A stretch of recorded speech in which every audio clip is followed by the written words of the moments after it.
नमस्कार दर्शक बंधु आपण मानक नुआ वर्षर अनेक अनेक शुभेच्छा आउ शुभकामना।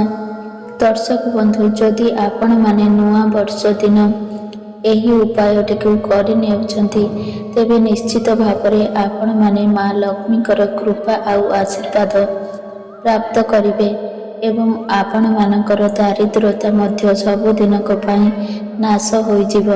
आपण निश्चित भावरे धनवान होइजिवे एवं निश्चित भावरे आपणको नुआ वर्षर प्रथम दिन रे एही उपायटी को करि नेबार अछि। नुआ वर्षर प्रथम दिन गाय को एही जिनिसटी खुआई दियंतु। निश्चित भावरे आपणको समस्त प्रकारर संकटरू मुक्ति मिलिजिव। संपूर्ण वर्षटी रे आपणको धनर अभाव हेब नाही। दर्शक बंधु नुआ वर्षर प्रथम दिन रे जदि आपण पूर्णतार सहित कार्य करती तो यह आपको निश्चित भावरे शुभफल प्रदान करिथाए। दर्शक बंधु प्रथम दिन रे जदि आपण तीर्थ जल स्नान करती दान करती जो माने असहाय व्यक्ति अटंती सेमानकु साहाय्य करती वृक्षरोपण करती एही बड़ी किछि कार्य करती तो निश्चित भावरे आपनकु एहार पूर्ण फल सारा वर्ष प्राप्त होइथाए। एही दिन गाय को चुपचाप खुआई दियंतु एही गोटिए जिनिस तुरंत ही आपणकर सब समस्या दूर होइजिव। आपणकु माँ लक्ष्मी भगवान विष्णुकर विशेष कृपा लाभ करिव एवं माँ लक्ष्मी कृपारू आपणक घर धन धान्य रे पूरी उठिव एवं आपणकर समस्त मनस्कामना पूर्ण होइजिव। तेबे दर्शक बंधु आसंतु जानिबा गायर सेवा किपरि भावरे करिबा उचित एवं केउ गाय को कौन खाइबाकु देबा द्वारा आपणक गृहरे धनर वृद्धि होइथाए। दर्शक बंधु शास्त्र रे गाय को गोमाता बोली वर्णना करा जाइछे एवं समस्त देवादेवी माने मध्य गोमातार पूजा करिथांती। गायर 5टी द्रव्य जहाँकि गोबर गोमूत्र दुध दही घी एही 5टी द्रव्य को अत्यंत पवित्र बोली मना जाइथाए। दर्शक बंधु आपण माने हुए तो जानिछंती किंबा न जानिछंती गोबररू बेल गछर उत्पत्ति होइछि एवं सेथिरे माँ लक्ष्मीकर वास होइथाए। सेथिपाई बेल वृक्ष को श्री वृक्ष बोली मध्य कुहा जाइथाए। एही गोबररू पद्म फूलर मंजी मध्य उत्पत्ति होइछि। आपण माने जानिथिबे प्राचीन कालरू ही प्रत्येक मांगलिक कार्य क्षीरर व्यवहार करा जाइथाए एवं सब मांगलिक पदार्थ मध्य दहीरू उत्पत्ति होइछि। घीयरू अमृतर उत्पत्ति होइछि जहाँ समस्त देवी देवतांकर तृप्तिर साधन होइथाए। गोमातांक शरीर रे 33 कोटी देवी देवता निवास होइथाए। गायटी अत्यंत निर्मल शांत स्वभाव प्राणी अटे। यजुर्वेदरे गाय को आमर पालन पोषण करुथिबा कामधेनु माता कुहाଯାଏ। गायर दर्शन मात्रेके ही मनुष्यर 1000 पाप नष्ट हो जाइथाए। सेथिपाई एही निष्पाप गोमाता उपरे कदापि अत्याचार करिबा उचित नुहे। गाय को मारिबा कौनसी प्रकारर कष्ट देबा उचित होई न थाए। एहा द्वारा आपण बहुत बड़ पापर भागीदारी होइथांती। जेउ मनुष्य निस्वार्थपर भावरे गोमातार सेवा करिथांती सेही मनुष्य को जीवन रे समस्त प्रकारर सुख सुविधा प्राप्त होइथाए एवं मृत्यु परे सेही व्यक्ति को गोलोक मध्य प्राप्त होइथाए। जेउ नारी गृहरे बना जाइथिबा प्रथम रुटी को गाय को खाइबाकु दिया जाए सेही नारी सारा जीवन अहिंस लक्षणे रहिथाए। तार सिंदूर को सर्वदा भगवान रक्षा करिथांती। जेउ व्यक्ति गाय ठारू प्राप्त पंचद्रव्य को निज गृहरे सर्वदा रखिथाए सेही गृहरे दुख किंबा क्लेश केबे भी प्रवेश करे नाही। जेउ व्यक्ति प्रत्येक दिन गायर सेवा करिथाए सेही व्यक्ति अत्यंत भाग्यशाली होइथाए। शास्त्र रे गोमाता को ମା ଲକ୍ଷ୍ମୀଙ୍କର ସ୍ୱରୂପ ବୋଲି ମନାଯାଇଥାଏ। ସେଥିପାଇଁ ଗୋମାତାଙ୍କର ପୂଜା କରିବା ଦ୍ୱାରା ଆପଣଙ୍କ ଜୀବନରୁ ଦାରିଦ୍ର୍ୟତା ଦୂର ହୋଇଥାଏ। ପ୍ରାଚୀନ କାଳରୁ ହିଁ ଗୋମାତାଙ୍କର ସେବା କରିବାର ପରମ୍ପରା ରହି ଆସୁଅଛି ଏବଂ ପ୍ରାଚୀନ କାଳରେ ଋଷିମୁନିମାନେ ନିଜର କୁଟୀରରେ ଗୋମାତାକୁ ରଖି ସେବା କରୁଥିଲେ ଏବଂ ପ୍ରାଚୀନ କାଳରେ ରାଜା ମହାରାଜାମାନେ ମଧ୍ୟ ଗୋଦାନ କରୁଥିଲେ, କାରଣ ଗୋଦାନ କରିବା ଦ୍ୱାରା ଅନେକ ଜନ୍ମର ପାପ ନଷ୍ଟ ହୋଇଯାଇଥାଏ ଏବଂ ମନୁଷ୍ୟକୁ ମୋକ୍ଷ ମଧ୍ୟ ପ୍ରାପ୍ତ ହୋଇଥାଏ। ଗୋମାତାଙ୍କର ଦର୍ଶନ ମଧ୍ୟ ଅତ୍ୟନ୍ତ ଶୁଭ ହୋଇଥାଏ। ଶାସ୍ତ୍ରରେ ବର୍ଣ୍ଣନା ରହିଛି, ଯଦି ଆପଣ ସକାଳୁ ଉଠି ପ୍ରଥମେ ଗୋମାତାଙ୍କର ଦର୍ଶନ କରନ୍ତି ତେବେ ଆପଣଙ୍କୁ ଅନେକ ପୁଣ୍ୟ ପ୍ରାପ୍ତି ହୋଇଥାଏ ଏବଂ ସକାଳୁ ଯଦି ଆପଣ ଗୋବର ଦର୍ଶନ କରନ୍ତି ତେବେ ଆପଣଙ୍କୁ ଲକ୍ଷ୍ମୀ ପ୍ରାପ୍ତି ହୋଇଥାଏ। ଯଦି ଆପଣ କୌଣସି କାର୍ଯ୍ୟରେ ଯାଉଛନ୍ତି ଏବଂ ଗଲାବେଳେ ଆପଣ ରାସ୍ତାରେ ଗୋମାତାଙ୍କର ଦର୍ଶନ ହେଉଛି କିମ୍ବା ଆପଣଙ୍କ ସାମ୍ନାରେ ଗୋମାତା ଚାଲିକି ଯାଉଛନ୍ତି ତେବେ ସେହି କାର୍ଯ୍ୟରେ ଆପଣଙ୍କୁ ନିଶ୍ଚିତ ଭାବରେ ସଫଳତା ମିଳିଥାଏ। ଯଦି ଆପଣଙ୍କ କୁଣ୍ଡଳୀରେ ପିତୃଦୋଷ ରହିଥାଏ ତେବେ ଅନ୍ୟ ଉପାୟଗୁଡ଼ିକ ସହିତ ଆପଣ ଯଦି ପ୍ରତ୍ୟେକ ଦିନ ଗୋମାତାକୁ ରୁଟି ଏବଂ କିଛି ଘାସ ଖାଇବାକୁ ଦିଅନ୍ତି ତେବେ ଆପଣଙ୍କ କୁଣ୍ଡଳୀ ପିତୃଦୋଷରୁ ମୁକ୍ତ ହୋଇଥାଏ ଏବଂ ଆପଣଙ୍କୁ ପିତୃଲୋକଙ୍କ ଆଶୀର୍ବାଦ ମିଳିଥାଏ। ଏବଂ ଯଦି ଆପଣଙ୍କ କୁଣ୍ଡଳୀରେ ଶନି ଦୋଷ ଲାଗି ରହିଛି, ଶନି 7.5, ଶନି 2.5 କିମ୍ବା ଆପଣଙ୍କ କୁଣ୍ଡଳୀରେ ଶନି ନୀଚ ସ୍ଥିତିରେ ରହିଛନ୍ତି ତେବେ ଆପଣ ପ୍ରତ୍ୟେକ ଶନିବାର ଦିନ କଳା ରଙ୍ଗର ଗାଈକୁ ରୁଟି ଏବଂ ଚାରା ଖାଇବାକୁ ଦିଅନ୍ତୁ। ଏହା ସହିତ ଗୋମାତାଙ୍କର ପୂଜା ମଧ୍ୟ କରନ୍ତୁ।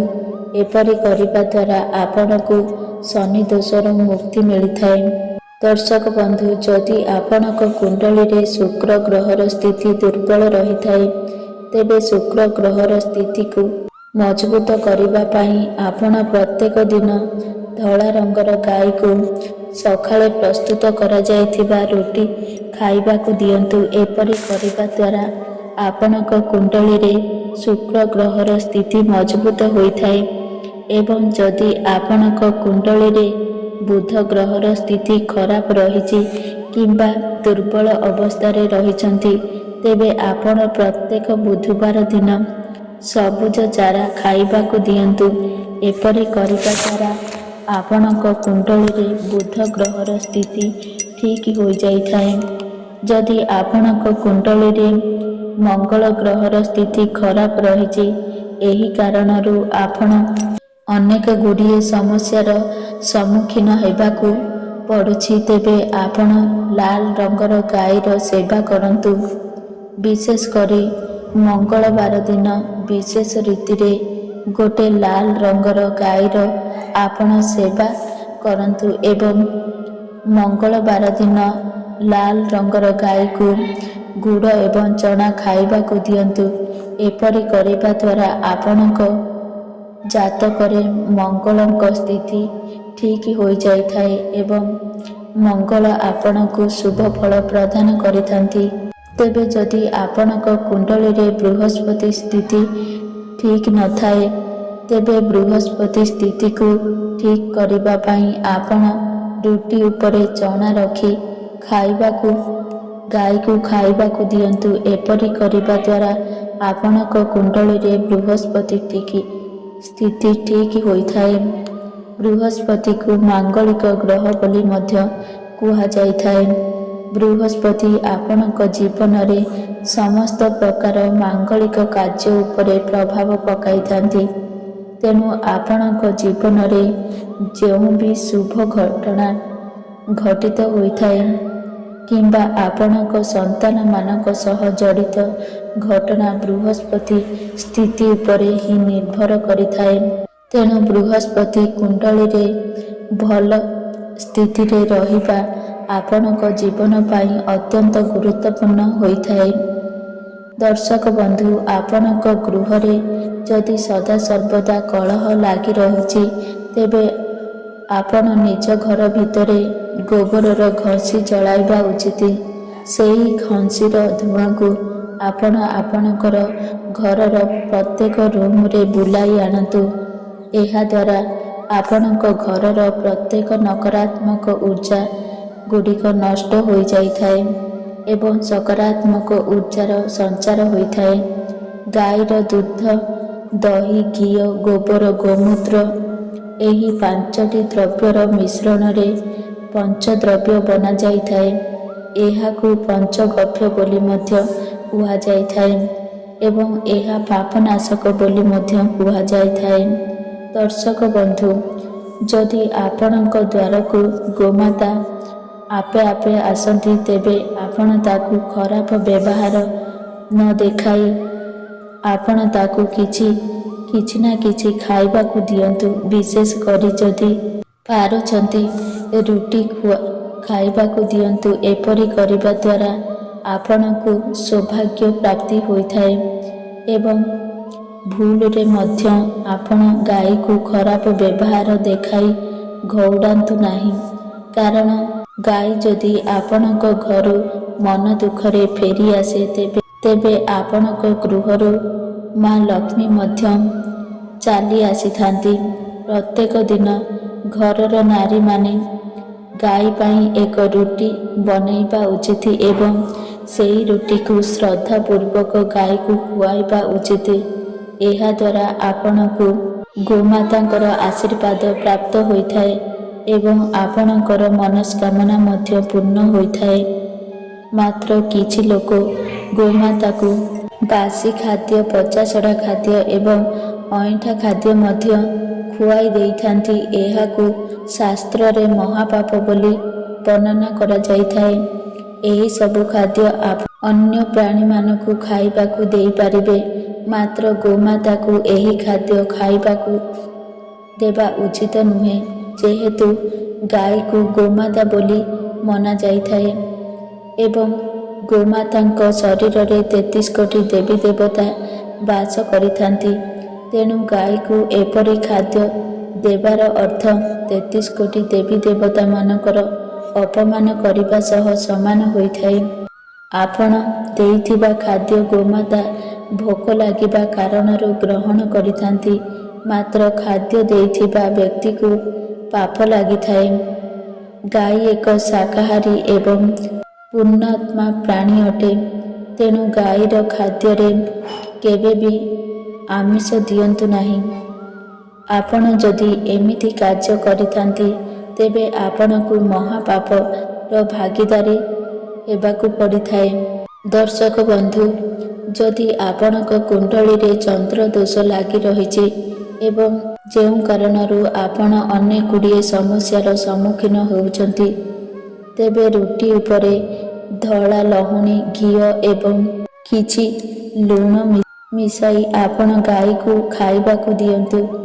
ଏବଂ ଯଦି ଜାତକରେ ଶନି ଦୋଷ ଲାଗି ରହିଛି, ତେବେ ଅଟାରେ କିଛି କଳା ଜିରା ମିଶାଇ ଗାଈକୁ ଖାଇବାକୁ ଦିଅନ୍ତୁ। ଏପରି କରିବା ଦ୍ୱାରା ଆପଣଙ୍କୁ ଶନି ଦୋଷରୁ ମୁକ୍ତି ମିଳିଥାଏ। ଯଦି ଆପଣଙ୍କ ଘରେ ଅର୍ଥର ସଙ୍କଟ ଦେଖାଦେଉଛି, ଧନଜନିତ ସମସ୍ୟା ଦେଖାଦେଉଛି, ତେବେ ଗାଈକୁ ରୁଟି ଏବଂ କଦଳୀ ଖାଇବାକୁ ଦେବା ଶୁଭ ହୋଇଥାଏ। ଏହାଦ୍ୱାରା ଆପଣଙ୍କର ଧନଜନିତ ସମସ୍ୟା ଦୂର ହୋଇଯାଇଥାଏ। ପିଠିରେ ଯେଉଁ କୁବେର ରହିଥାଏ, ସେଥିରେ ସୂର୍ଯ୍ୟ କେତୁ ନାଡ଼ି ରହିଥାଏ ଏବଂ ଆପଣଙ୍କ ଗୃହକୁ ଗୋମାତା ଆସିଥାନ୍ତି, ତେବେ ସେ କୁବେରକୁ ସ୍ପର୍ଶ କରନ୍ତୁ। କାରଣ ଏପରି କରିବା ଦ୍ୱାରା ଅନେକ ରୋଗରୁ ମୁକ୍ତି ମିଳିଥାଏ। ଯେଉଁ ବ୍ୟକ୍ତି ନିଃସ୍ୱାର୍ଥପର ଭାବରେ ଗୋମାତାକୁ ସେବା କରିଥାଏ, ସେହି ବ୍ୟକ୍ତି ମୃତ୍ୟୁ ପରେ ଗୋମାତା ଲାଞ୍ଜକୁ ଧରି ବୈତରଣୀ ନଦୀ ପାର ହୋଇଥାଏ।